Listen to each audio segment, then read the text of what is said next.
राधे राधे। ओम नमो भगवते वासुदेवाय। गुरु कृपा हि केवलम। শ্রী শ্রী গুরুদেবের আশীর্বাদ নিয়ে, শ্রী শ্রী রাধারানীর আশীর্বাদ নিয়ে আজ শ্রীমদ্ ভগবদ গীতার দ্বিতীয় অধ্যায়ের 37 আর 38 নম্বর শ্লোক ব্যাখ্যা সহ পড়ে শোনাচ্ছি। জয় রাধা বল্লভ শ্রীহরিবংশ। পূর্ববর্তী 4টি শ্লোকে যুদ্ধ না করলে কি ক্ষতি তা জানিয়ে ভগবান এবার পরবর্তী 2টি শ্লোকে যুদ্ধ করলে কি লাভ হয় তা জানাচ্ছেন।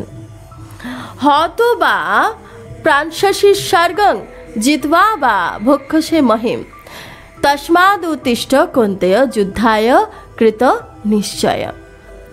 অর্থাৎ যুদ্ধে যদি তোমার মৃত্যুও হয় তবে তোমার স্বর্গপ্রাপ্তি হবে, আর যদি যুদ্ধে জয়লাভ করে তবে পৃথিবীর রাজত্ব ভোগ করবে। এত হে কুন্তী নন্দন, তুমি যুদ্ধের জন্য স্থির নিশ্চয় হয়ে প্রস্তুত হও। ব্যাখ্যা। এই অধ্যায়ের 6ষ্ঠ শ্লোকে অর্জুন বলেছেন যে আমরা জানি না যুদ্ধে ওরা আমাদের পরাজিত করবে না আমরা ওদের পরাজিত করব। অর্জুনের এই সন্দেহ নিরসন করতে ভগবান স্পষ্ট রূপে জানাচ্ছেন যে যদি তুমি যুদ্ধে কর্ণ প্রভৃতির হাতে নিহত হও তবে তোমার স্বর্গপ্রাপ্তি হবে, আর যদি যুদ্ধে জয় হয় তাহলে পৃথিবীর রাজত্ব ভোগ করবে। এইভাবে তোমার তো 2 দিকই লাভ হবে, অর্থাৎ যুদ্ধ করলে তোমার উভয় দিকের লাভ, আর যুদ্ধ না করলে উভয় দিকের ক্ষতি। এতএব তোমার যুদ্ধে প্রবৃত্ত হওয়াই উচিত। এখানে তস্মাৎ কৃত নিশ্চয় আর এখানে কুন্তেয় সম্বোধন করার অর্থ হলো এই যে যখন আমি সন্ধির প্রস্তাব নিয়ে কৌরব সভায় গিয়েছিলাম তখন তোমার মা কুন্তী তোমাকে যুদ্ধ করবার কথায় বলতে বলেছিলেন। সুতরাং তোমার যুদ্ধ থেকে নিবৃত্ত হওয়া উচিত নয়, বরং যুদ্ধ করতে স্থির নিশ্চয় হয়ে প্রস্তুত হওয়া উচিত। যুদ্ধ না করতে অর্জুন দৃঢ় সংকল্প ছিলেন এবং ভগবান এই অধ্যায়ের 3য় শ্লোকে যুদ্ধ করার নির্দেশ দিয়েছেন। এতে অর্জুনের মধ্যে সংশয় জন্মেছিল যে যুদ্ধ করা উচিত কিনা, তাই ভগবান এখানে সেই সন্দেহ নিরসন করার জন্যই বলেছেন যে তুমি কোনো সংশয় না রেখে যুদ্ধ করার জন্য দৃঢ় নিশ্চয় হও। এখানে ভগবানের কথার এই অর্থ মনে হয় যে মানুষের কোনো অবস্থাতেই প্রাপ্ত কর্তব্য পরিত্যাগ করা উচিত নয়, বরং উৎসাহ এবং তৎপরতার সঙ্গে নিজ কর্তব্য পালন করা উচিত। কর্তব্য পালনেই মানুষের মনুষ্যত্ব। ধর্ম পালন করলে ইহলোক এবং পরলোক উভয়ই সুখপ্রদ হয়ে যায়, অর্থাৎ কর্তব্য পালন এবং অকর্তব্য পরিত্যাগ করলে ইহলোক ও পরলোকে সিদ্ধিলাভ হয়। সুখ দুঃখে সামে কৃত্বা লাভা লাভ জয়া জয় তত যুদ্ধায় যুজুস্ব নৈবং পাপম বাপসসি। অর্থাৎ জয় পরাজয় লাভ ক্ষতি সুখ দুঃখকে সমান জ্ঞান করে যুদ্ধে অবতীর্ণ হও। এই রূপে যুদ্ধ করলে তুমি পাপ ভাগী হবে না। ব্যাখ্যা। অর্জুনের আশঙ্কা ছিল যে যুদ্ধে আত্মীয় বধ করলে তার পাপ হবে, কিন্তু ভগবান এখানে বলেছেন যে পাপের কারণ নয়, পাপের কারণ হলো নিজের কামনা। এতএব কামনা ত্যাগ করে তুমি যুদ্ধের জন্য প্রস্তুত হও। জয় ও পরাজয়ে লাভ ক্ষতিতে সুখী বা দুঃখী হওয়া তোমার উদ্দেশ্য নয়। তোমার উদ্দেশ্য হচ্ছে এই 3টিকে সমভাবে থেকে নিজ কর্তব্য পালন করা। যুদ্ধে জয় পরাজয় লাভ ক্ষতি এবং সুখ দুঃখ তো হবেই, সুতরাং তুমি প্রথম থেকেই এটি ভেবে রাখো যে তোমাকে শুধুমাত্র নিজ কর্তব্য পালন করতে হবে। জয় পরাজয় ইত্যাদিতে কোনো উদ্দেশ্য থাকা উচিত নয়। এই দৃষ্টিভঙ্গি রেখে যুদ্ধ করলে পাপ হবে না, অর্থাৎ সংসার বন্ধন হবে না। সকাম ও নিষ্কাম 2 ভাবের দ্বারাই নিজের কর্তব্য কর্ম পালন করা প্রয়োজন। যার ভাব সকাম তার কর্তব্য পালনে আলস্য প্রমাদ একেবারেই হওয়া উচিত নয়, বরং তৎপরতার সঙ্গে নিজের কর্তব্য সমাপন করা উচিত। যার ভাব নিষ্কাম, যে নিজ কল্যাণ চায়, তারও তৎপরতার সঙ্গে নিজ কর্তব্য পালন করায় উচিত। সুখ এলে ভালো লাগে এবং চলে গেলে খারাপ লাগে, দুঃখ এলে খারাপ লাগে, চলে গেলে ভালো লাগে। সুতরাং এদের মধ্যে ভালো কি খারাপই বাকি, অর্থাৎ দুই সমান এক। একইভাবে সুখে দুঃখে সমবুদ্ধি রেখে তোমার নিজ কর্তব্য পালন করা উচিত।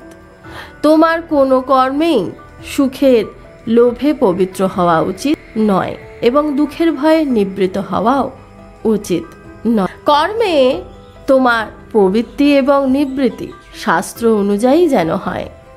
এখানে পাপ শব্দটি পাপ এবং পুণ্য দুইয়েরই বাচক, যার ফল হলো স্বর্গ এবং নরক প্রাপ্তির রূপ বন্ধন, যার দ্বারা মানুষ নিজ কল্যাণ থেকে বঞ্চিত হয় এবং বারংবার জন্ম মৃত্যু বরণ করে। ভগবান বলছেন যে, হে অর্জুন, সমত্বে স্থিত হয়ে যুদ্ধরূপ কর্তব্য কর্ম করলে পাপ এবং পুণ্য কোনোটিতেই তোমার বন্ধন হবে না।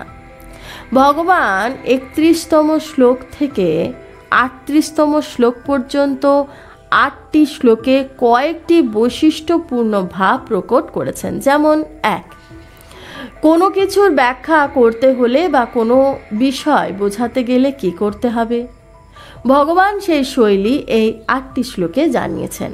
যেমন কর্তব্য কর্ম করা এবং অকর্তব্য না করা। এই বিধি নিষেধের ব্যাখ্যা করতে হলে তাকে প্রথমে বিধি, মধ্যভাগে নিষেধ এবং উপসংহারে আবার বিধির বর্ণনা করে সমাপ্ত করা উচিত।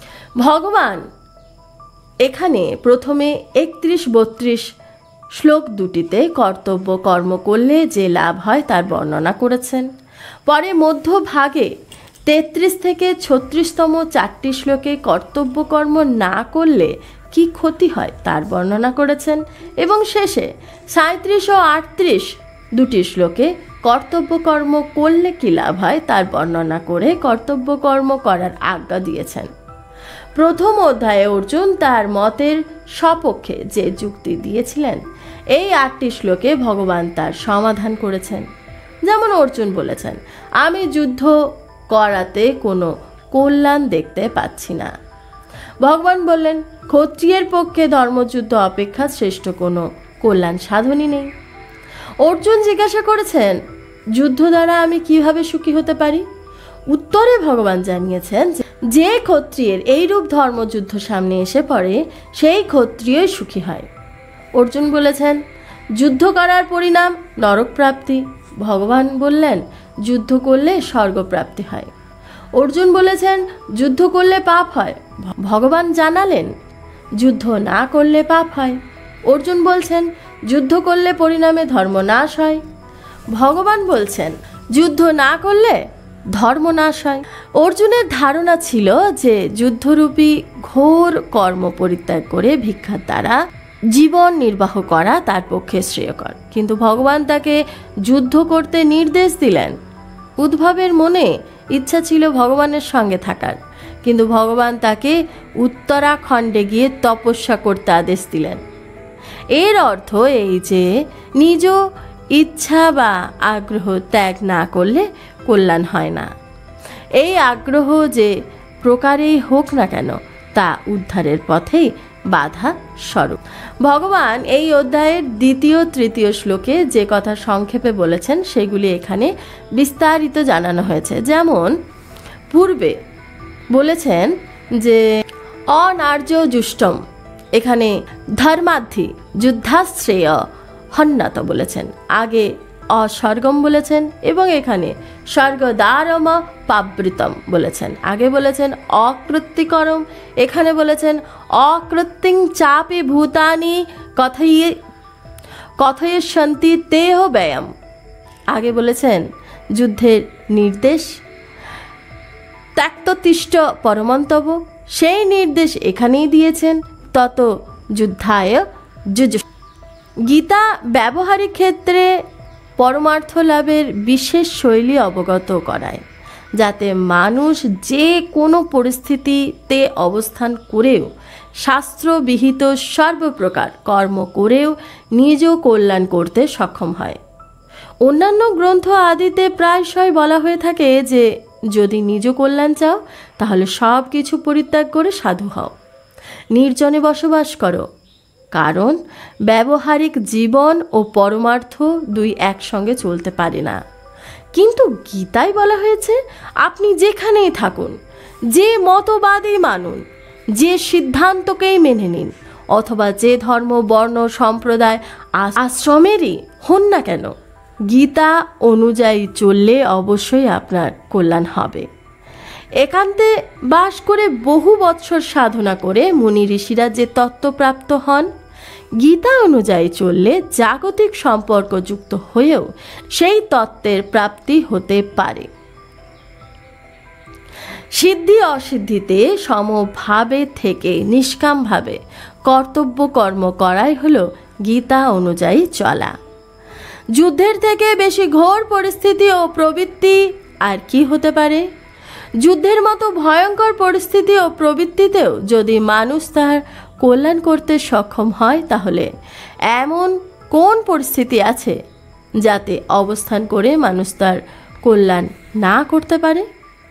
গীতার মত অনুযায়ী মানুষ একান্তে আসন পেতে ধ্যানের দ্বারাও নিজের কল্যাণ করতে পারে, আবার যুদ্ধ করেও তার কল্যাণ হতে পারে। অর্জুনের স্বর্গ অথবা রাজ্য কোনোটিরই আকাঙ্ক্ষা ছিল না। তিনি শুধু যুদ্ধের ফলস্বরূপ পাপ থেকে রক্ষা পেতে চেয়েছিলেন। তাই ভগবান বলেছেন যে তুমি স্বর্গ বা রাজ্য না চাও এবং পাপ থেকে বাঁচতে যদি চাও, তাহলেও এই যুদ্ধরূপ কর্তব্য সমত্ব বুদ্ধি সহকারেই তুমি করো, এতে তোমার পাপ হবে না। কারণ পাপের কারণ যুদ্ধ নয়, পাপের কারণ হলো বৈষম্য অর্থাৎ পক্ষপাতিত্ব, কামনা, স্বার্থপরতা এবং অহংকার। যুদ্ধ তো তোমার কর্তব্য, ধর্ম। কর্তব্য না করলে এবং অকর্তব্য করলে পাপ হবে। আগের শ্লোকে ভগবান অর্জুনকে যেমন বলেছেন যে তুমি যদি রাজ্য ও স্বর্গ লাভ করতে চাও তাহলে তোমার কর্তব্য পালন করা উচিত। আর এই শ্লোকে বলেছেন যে যদি তুমি রাজ্য ও স্বর্গ লাভ করতে না চাও তাহলেও তোমাকে সমত্ব বুদ্ধি সহকারে কর্তব্য পালন করতেই হবে, অর্থাৎ কোনো অবস্থাতেই নিজ কর্তব্য পরিত্যাগ করা উচিত নয়। রাধে রাধে, এই ছিল আজকের কথা যা এতক্ষণ পড়ে শোনালাম। জয় রাধা বল্লভ শ্রীহরিবংশ। এতক্ষণ অবধি যা কিছু পড়ে শোনালাম সবই শ্রী শ্রী রাধারানীর শ্রীচরণে নিবেদন করছি। জয় রাধা বল্লভ শ্রীহরিবংশ।